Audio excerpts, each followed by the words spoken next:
અમદાવાદમાં જમીન મામલે મારામારી અને ફાયરિંગના મુદ્દે વિગતો સરખેજ પોલીસ મથકમાં જમીન દલાલ ભરત અલગોતરની ફરિયાદ 10 થી 15 રાઉન્ડ ફાયરિંગ કર્યું હોવાનો ફરિયાદમાં ઉલ્લેખ છે।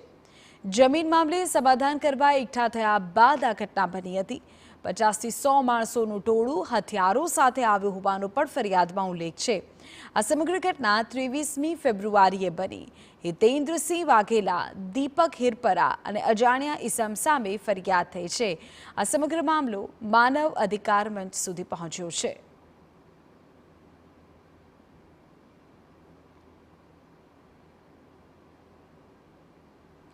ગુજરાતમાં 10,000 શરણાર્થીઓને મળશે CAA કાયદાનો લાભ।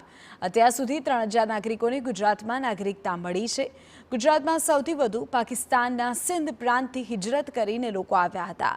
આ સમગ્ર મામલે છેલ્લા કેટલાય સમયથી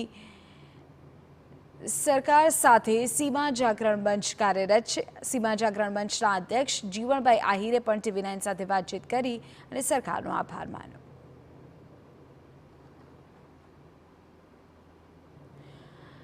અમિત શાહ આપશે વિકાસની ભેટ।